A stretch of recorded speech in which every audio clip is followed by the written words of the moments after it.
Bonjour, bienvenue dans Le Cercle Immo. Aujourd'hui, j'accueille Fabien Gauthier, spécialisé dans le diagnostic, donc le diagnostic immobilier. L'objectif de cette vidéo, c'est que vous soyez déjà professionnel de l'immobilier, que vous soyez novice, que vous vous dites tiens, j'ai envie moi de faire de ma carrière de l'immobilier, ou que vous ne connaissiez pas du tout, hein, que vous soyez éventuellement vendeur d'un bien, acquéreur, que vous puissiez comprendre qu'est-ce que c'est que le diagnostic, qu'est-ce qu'il y a comme diagnostic, et apprendre à pouvoir les lire, notamment qu'est-ce que c'est que l'amiante pour un des exemples. Bonjour Fabien, bienvenue sur le Cercle Immo. Bonjour Anthony. Tu es dans le diagnostic depuis 10 ans, quasiment jour pour jour. C'est ça, ouais, depuis mars 2016. Donc le diagnostic, très bien. Pourquoi tu t'es lancé dans ce domaine-là? Écoute, j'étais agent immobilier Ok. auparavant, pendant 6 ans, dans diverses agences. Et puis l'opportunité est arrivée, effectivement, de me lancer dans le diag par l'intermédiaire de quelqu'un avec qui je travaillais, qui était dans le diagnostic aussi. Et aujourd'hui, la société, ces diagnostics, se charge de répondre aux besoins des agents immobiliers en premier lieu. Et de faire du diagnostic auprès des particuliers. D'accord. On échangera notamment sur le DPE qui est dans la tête de tout le monde, hein, que ce soit nous, professionnels de l'immobilier, ou les clients, hein, les vendeurs, les acheteurs. Depuis 2021, on a eu beaucoup de changements. Tout à fait. Donc voilà, on en rediscutera, mais si tu peux aborder ce sujet en nous expliquant voilà, Bien sûr. tous les détails, toute la roadmap, comme tu m'as parlé tout à l'heure. Aujourd'hui, dans votre société, chez ces diagnostics, le volume de partenaires, d'agences, voilà, qu'est-ce que ça donne à peu près, sans forcément trop rentrer dans les détails, mais histoire qu'on ait une petite idée assez globale. Sur tous nos partenaires d'agences, il y a environ 60 agences, ce qui représente à peu près, on est sur 150-180 collaborateurs qui nous envoient du diagnostic, en tout cas qui nous font confiance pour qu'on travaille avec leurs clients propriétaires qui ont besoin de diagnostic dans le cadre de la vente ou dans le cadre de la location. Chez ces diagnostics, aujourd'hui, vous êtes combien? Nous sommes 5, 2 associés, moi au commerce et 2 diagnostiqueurs qui vont sur le terrain. Prochainement, là 2026, on est sur notre grosse phase de développement où on recrute de l'humain. Donc quelqu'un va venir m'appuyer au commerce pour que je puisse faire justement plus de contact terrain. Et une autre personne va arriver aussi à la technique, donc une nouvelle technicienne qui arrive au mois de mai, donc qui va renforcer l'équipe technique également. D'accord. Belle équipe aujourd'hui. C'est bien, ouais, on peut imaginer qu'effectivement ça peut prendre des proportions humaines énormes. Nous, on essaie de grandir tout doucement pour bien maîtriser et que chacun prenne sa place dans la société avec les outils et le savoir qu'on a pu emmagasiner, quoi. Et donc en termes de nombre de diagnostics, à peu près, hein, je ne te demande pas un chiffre Bien précis, sûr. mais à l'année, qu'est-ce On que c'est à peu fait, près? on a une moyenne, par exemple sur 2025, ça a été 1300 dossiers de diagnostic à l'année. Ah oui, Voilà. Donc on est à peu près sur 100 dossiers par mois. C'est-à-dire quand on dit 100 diag, c'est vraiment 100 propriétaires qui nous font confiance tous les mois. Donc à l'année, ça représente à peu près 1300 dossiers. La saisonnalité commence, on va dire, en mars pour s'interrompre ou en tout cas diminuer tout doucement sur le mois de novembre. Novembre, décembre, on est sur du déclin, ce qui nous permet à nous de travailler autre chose que de faire de la production terrain. C'est-à-dire qu'on retravaille nos outils, nos formations, ça nous permet de nous recadrer par rapport à la réglementation et toujours au top de ce qu'on doit savoir. sur la partie des diagnostics, sans rentrer trop dans le détail de chacun d'entre eux, est-ce que tu peux nous expliquer à quoi ça sert? Alors, ils ont tous une utilité précise en fonction de ce qu'ils visent, mais ce qu'il faut voir, c'est que le diagnostic a pour but de protéger sur 2 points. L'aspect financier du propriétaire en l'occurrence, et l'aspect sécurité de l'individu. On va prendre sécurité de l'individu. L'électricité, le gaz, on comprend bien que si l'installation est dangereuse, ça peut porter préjudice ou en tout cas être dangereux pour l'individu, quoi. Nous, nos diagnostics sont faits dans ce cadre-là, c'est-à-dire sur des normes de sécurité. Et en fin de compte, elles vont avoir pour but de protéger la prochaine personne qui va occuper le logement. Si on parle de protection financière, le DPE a un but aussi de protection financière puisque Dans le DPE, on vise les consommations, l'économie d'énergie, et malgré tout, la note, comme vous le savez, elle a une grosse incidence sur le prix du bien. Vous n'allez pas pouvoir estimer la maison au même prix si elle est en G ou en C. Donc, à ce moment-là, effectivement, la note qu'on va fournir va venir déprécier ou valoriser le bien. C'est pour ça que je dis aussi que le DPE a un intérêt financier. La Carrez a un intérêt financier. Si tu vends 30 mètres carrés, c'est pas le même prix que 20. Donc la justesse du métrage a une grosse importance. On va rentrer un peu plus dans le détail du DPE. Est-ce que tu peux nous expliquer les évolutions du DPE, la roadmap, comme tu m'as dit tout à l'heure, du DPE depuis à peu près 2020? On ne va pas non plus remonter trop loin. Donc 2021, 1er juillet 2021, nouveau DPE. D'accord. Donc ce qui l'oppose complètement à l'ancienne version. Aujourd'hui, à l'heure actuelle, là, on ne peut plus utiliser un DPE qui a été fait avant le 1er juillet 2021. Avant le 1er juillet 2021, les diagnostics sont périmés, ne sont plus du tout Exactement. utilisables. Là, à l'heure actuelle, ils ne sont plus utilisables. Il y a eu une petite période de transition où on pouvait encore, jusqu'à certaines dates, utiliser ces anciens diagnostics. Aujourd'hui, ce n'est plus le cas. La différence avec les anciens, c'est qu'aujourd'hui, on va juger directement le bâtiment. Auparavant, en fonction de certains critères, on devait juger les consommations de l'occupant. Donc, à 2 maisons équivalentes, on jugeait les consommations des occupants des 2 maisons. C'est les 2 mêmes maisons, pourtant elles avaient 2 notes différentes. Pourquoi? Parce que le premier propriétaire chauffe à 17, le deuxième à 23, forcément, donc on a un G d'un côté et un D de l'autre. Ce n'était pas logique. On ne devait pas juger l'occupant, mais la maison. Donc cette méthode ne fonctionnait pas. On est revenu donc sur une méthode conventionnelle qu'on appelle la méthode 3CL. Cette méthode donc va expertiser, juger et analyser le bâti selon plusieurs critères. Donc les critères d'isolation, sol, mur, plafond, fenêtre, ouverture, enfin voilà. Et ensuite les organes qui constituent l'habitation. Chauffage, eau chaude sanitaire, VMC.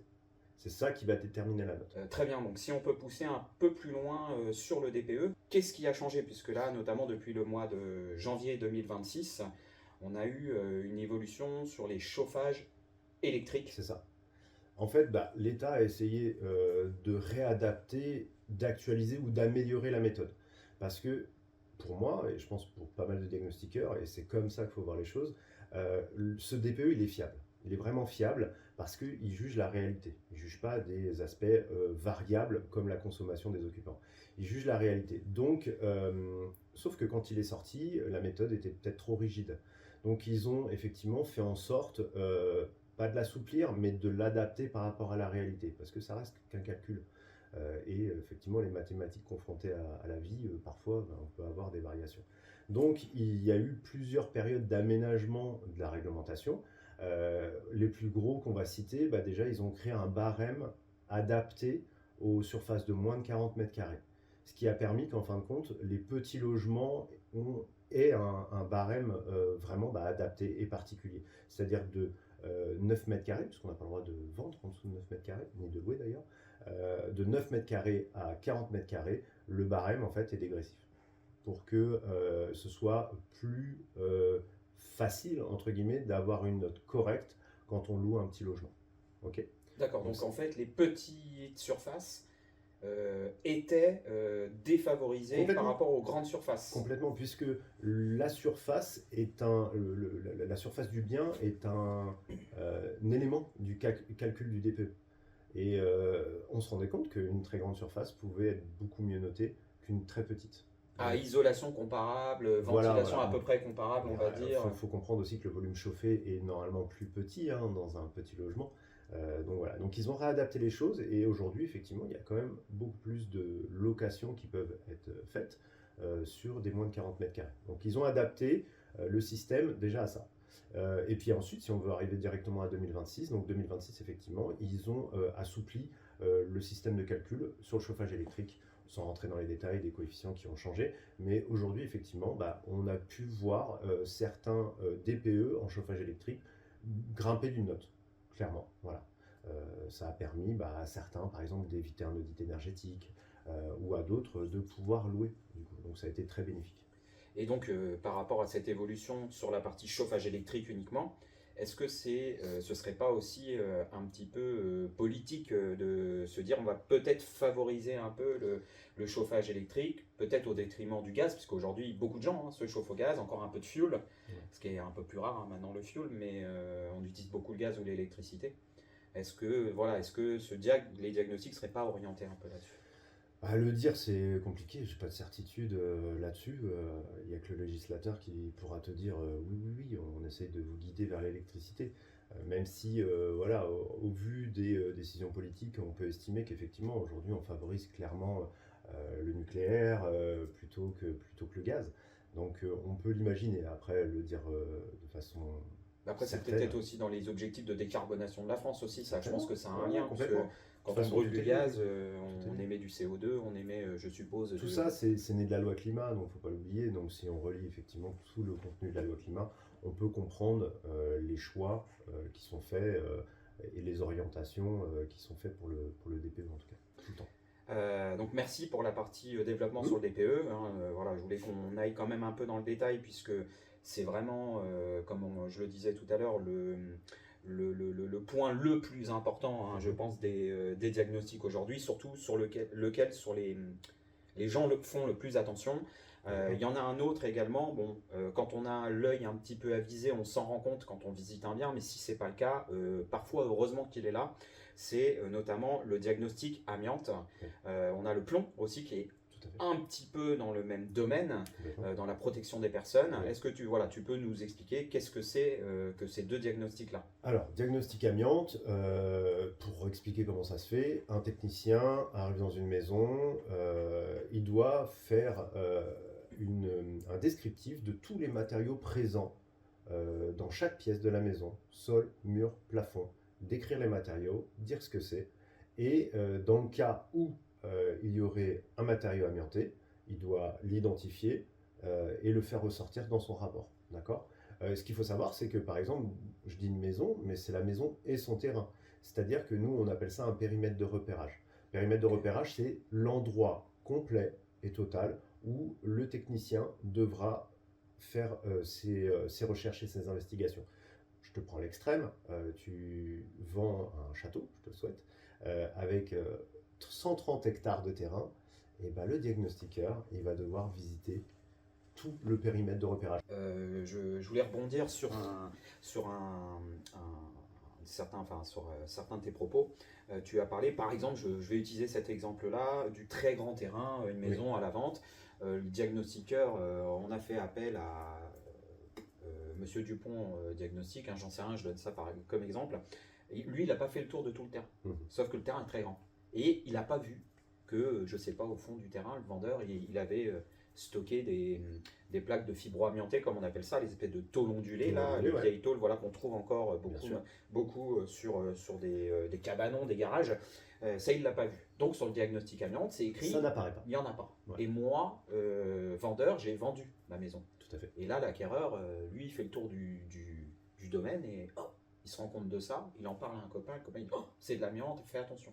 Qu'est-ce qui se passe? L'acquéreur, lui, donc, fait appel à ce qu'on appelle la chaîne de responsabilité, c'est-à-dire qu'il va remonter effectivement cette chaîne, qui passe d'abord par le propriétaire, peut-être aussi par l'agent immobilier, mais ce qu'il faut savoir, c'est que la personne qui est responsable et qui doit répondre de cette erreur, c'est le diagnostiqueur, la société de diagnostic, puisqu'elle a une assurance pour ça. C'est lui qui est assuré pour dire s'il y a de l'amiante ou pas, et qui est certifié.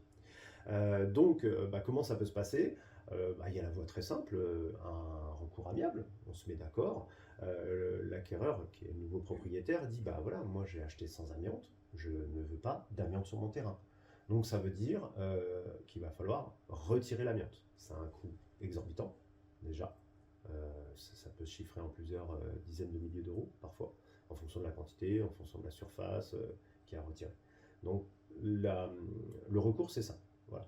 Si après, par contre, ça peut aller plus loin, bien sûr, on peut avoir des recours judiciaires, mais c'est dans l'intérêt de personne. Voilà. Le diagnostiqueur avoue avoir peut-être fait une erreur, et l'acquéreur, lui, veut une solution. Donc il faut la trouver, il faut trouver un accord, tout simplement. Et donc le plomb, parce que voilà, Le on a plomb, le plomb qui est voilà. un petit peu dans la même catégorie que C'est dans la même l'amiante. catégorie, c'est un peu différent dans la mesure où le plomb, alors il faut s'enlever de la tête des canalisations en plomb, hein. La détection de plomb, le technicien lui le fait avec un appareil, une machine qui est assez coûteuse, et cette machine, elle, va détecter le plomb sur 15 mm d'épaisseur. Donc quoi qu'il arrive, on aura beau mettre des couches de peinture, on verra toujours le plomb. Ouais, si on essaye de le cacher, Alors, on ne pourra pas le cacher au diagnostiqueur. Le risque, c'est à l'ingestion, c'est-à-dire si l'enfant ingère un petit bout de peinture écaillée, c'est des risques de saturnisme derrière. Et encore une fois, voilà, ça concerne vraiment uniquement les enfants. Donc, dans le cadre de la protection des enfants, effectivement, il faut entretenir au maximum les matériaux qui ont été recouverts de peinture au plomb il y a des années, quoi. Et donc le plomb uniquement sur les bâtiments d'avant 1949. Après 49, on n'utilisait plus de peinture au plomb. Oui, donc c'est pour ça qu'on ne le fait pas. Et ça fait normalement depuis longtemps, en tout cas nous on n'en voit plus dans nos expertises. Donc c'est principalement dans les peintures, d'accord. Donc dans les vieilles habitations, on peut avoir des peintures sur les portes, sur les fenêtres, des garde-corps, les volets.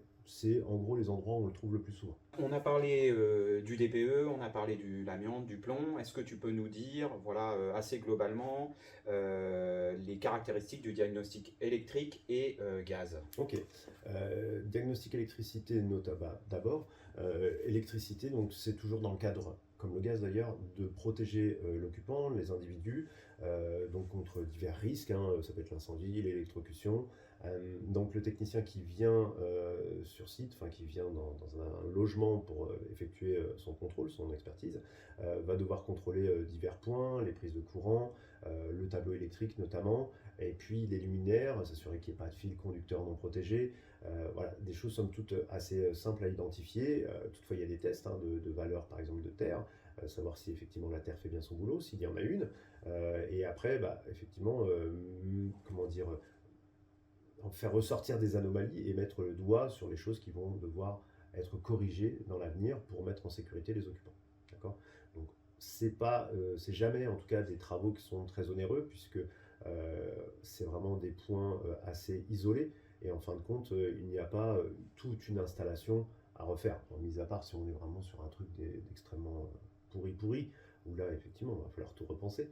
Mais voilà, aujourd'hui les électriciens qui voient nos diagnostics peuvent assez simplement et rapidement identifier ce qu'il y a à faire. Voilà, changer voilà, un socle d'ampoule et mettre un DCL, fixer un 30 mA sur le tableau, un différentiel. Donc voilà, c'est des choses entre guillemets qui sont assez simples, voilà, à identifier, rapides à mettre en place et qui n'ont pas non plus un coût très important. Ok, ouais, sur des petites choses. Voilà, c'est des petites choses. Le gaz, pareil, protection de l'individu contre risque d'incendie, d'explosion dans le pire des cas. Mais voilà, c'est somme toute effectivement de s'assurer que l'installation qui est en place est sécure, qu'elle n'est pas dangereuse pour l'occupant. C'est toujours souvent les mêmes anomalies qui reviennent. Et donc, encore une fois, très identifiable et facilement pour un plombier qui viendra faire le manque d'une vanne de sécurité, par exemple, voilà, à la cuisinière. Un petit bouchon sur l'arrivée de gaz dans la cuisine, les robinets qui ne sont plus conformes. On voit aussi les tuyaux, les fameux lyres qui sont périmés. C'est ce genre de choses, c'est très souvent la même chose. Après, il y a des cas effectivement très extrêmes, on va en parler là, mais ça existe aussi. Il nous reste à parler de la partie attestation de surface Carrez. Ouais. Voilà, est-ce que tu peux nous dire ce que c'est, puisque on entend tout et n'importe quoi, je me permets le mot, puisqu'on a beaucoup de gens qui nous disent « Ah oui, combien a fait de mètres carrés Carrez cette maison ?» Voilà, donc est-ce que tu peux nous dire quelle est la différence entre une maison notamment et un appartement en copropriété sur la Carrez? Ouais, alors justement, tu as dit les termes. C'est-à-dire que la Carrez ne s'applique uniquement sur les biens en copropriété. Que ce soit une copropriété verticale, comme dans un immeuble, ou une copropriété horizontale, donc plusieurs maisons. En fin de compte, ça arrive des fois qu'il y ait des lotissements, des quartiers qui soient en copropriété. Comme on a à Orléans, notamment quartier de la Petite Espère à Saint-Jean-de-la-Ruelle, ou le quartier, on l'appelle le quartier américain à Olivet, j'ai oublié son nom. Foch. Voilà, c'est ça, voilà, où on est sur des copropriétés. Et voilà, c'est des copropriétés horizontales. Et donc, à partir du moment où il y a cette notion plutôt de copropriété, le métrage qui devra être fait, ce sera un métrage loi Carrez. Pas de loi Carrez ou de certificat Carrez ou de mesurage Carrez, peu importe comment on l'appelle, sur une maison qui est hors copropriété. Là, on viendra y faire un certificat de métrage habitable, loi Boutin. D'accord? Donc valable effectivement dans le cadre de la location, mais peut-être aussi dans le cadre d'une vente où souvent les propriétaires veulent mettre en avant la surface de leur logement, de leur maison par exemple, et donner aussi un outil supplémentaire à la vente et aux acquéreurs une aide à la décision quand ils vont avoir effectivement un certificat de métrage pièce par pièce. Ça leur permet quand même de mieux se projeter et de se rendre compte effectivement de ce qu'ils achètent. Merci pour la carèse. Le dernier point, donc, qui est la grande nouveauté depuis ces dernières années, et notamment pour la lettre E depuis le 1er janvier 2025, c'est l'audit énergétique. Donc ça, c'est pas encore très connu. En tout cas, moi, de ce que je peux constater auprès des clients vendeurs, parce que c'est une charge qui leur incombe. Qu'est-ce que c'est l'audit énergétique? Alors, l'audit énergétique, c'est, comme son nom l'indique, un audit de l'habitation, où donc ça découle du DPE. À l'heure actuelle, on fait des audits énergétiques sur les DPE qui sont notés en E, en F et en G, sur les maisons individuelles et les immeubles en monopropriété. D'accord? On va rester sur la maison individuelle pour faire très simple. Donc, vous êtes classé en E, en F ou en G, vous devez faire un audit énergétique. L'audit, c'est quoi? C'est une extension du DPE. En tout cas, ça part du DPE, c'est-à-dire qu'on va prendre les données du DPE pour travailler sur l'audit. Ce que fait le technicien diagnostiqueur certifié, parce qu'il faut une certification particulière pour faire un audit, elle n'est pas donnée à tout le monde. Donc il va aller sur place, sur la maison, et il va donc faire sa mission en plusieurs phases. La première phase, c'est établir si la maison a des pathologies, des maladies. D'accord? Si elle a par exemple des fissures, de l'humidité, des moisissures, des parasites, de l'amiante, ça fait partie des pathologies. Ça rentre dans l'audit. Exactement. Okay. Donc ça, c'est dans un premier temps, il fait ça, il fait un reportage photo, il liste tout et il doit chiffrer la réfection de ces pathologies, le traitement plutôt de ces pathologies, comment traiter les fissures, ainsi de suite. D'accord? Et ensuite, de là, il va devoir aussi produire 2 scénarios de travaux qui vont permettre à la maison de s'améliorer énergétiquement. Donc un premier scénario de travaux qui amène la maison quasiment à son potentiel maximum, souvent donc on peut arriver en B, et un scénario intermédiaire moins coûteux qui va permettre aussi aux acquéreurs de plus facilement se projeter que de se dire oui, alors je veux à tout prix une maison en B, c'est souvent pas inatteignable mais très coûteux d'atteindre cet objectif. Donc c'est pour ça qu'il y a un objectif intermédiaire, par exemple d'atteindre le D ou le C, en fonction d'où on part, hein, bien sûr. Très bien. Voilà l'audit. Super, merci. Et pour terminer, est-ce que toi, dans ton expérience, parce que comme tu m'as dit que ça faisait 10 ans que tu étais dans le diag, hein, c'est quand même une expérience assez solide, est-ce que tu aurais des anecdotes de choses que vous auriez pu faire un peu particulier qui sort un peu du diagnostic d'une maison traditionnelle, je dirais? Bien sûr, ouais. Bah alors des lieux incroyables, on en a vu, des maisons splendides, on en a vu, mais j'imagine comme toi également. Après, il y a des lieux vraiment atypiques, parce qu'il faut savoir qu'effectivement, on fait des diagnostics dans le cadre de la vente, de la location, mais aussi dans le cadre des travaux et dans le cadre même de la démolition. Et il y a quelques années, on faisait encore des diagnostics avant démolition et on a fait notamment les diagnostics de l'ancienne prison d'Orléans où aujourd'hui il y a la piscine L'Eau d'Orléans. Oui. Et donc on a visité cette prison, on a fait les diagnostics dans cette prison, donc dans les cellules, dans toutes les parties qui la constituent.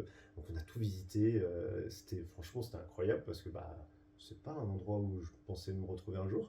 Non, c'est clair. Je le souhaite à personne. Malgré tout, cette prison, elle est historique. Hein. Elle est très très très vieille. C'est un château, quoi. C'est vraiment, on avait l'impression d'être au Moyen-Âge, tellement que c'était vieux. C'était délabré, effectivement, parce qu'au moment où nous on est intervenu, ça faisait déjà quelques années qu'elle n'était plus en service. C'était très très particulier, mais très sympa. Enfin, je veux dire, c'est une expérience que je pense pas que je revivrai parce qu'on va pas être amené à refaire une vieille prison comme ça. Mais c'est des lieux comme ça qui sont aussi sympas à voir parce que c'est hors du temps, c'est hors cadre, parce qu'on est habitué effectivement à avoir des maisons ou des appartements. Et là, pour le coup, c'était complètement inédit. Donc voilà, super, plutôt sympa. Merci Fabien. Je t'en prie Anthony. Et puis bonne continuation dans ce Merci, métier. Et toi aussi. Merci. Merci beaucoup d'avoir suivi cette vidéo. N'hésitez pas à vous abonner, afin de suivre tous les différents métiers de l'immobilier que nous allons présenter.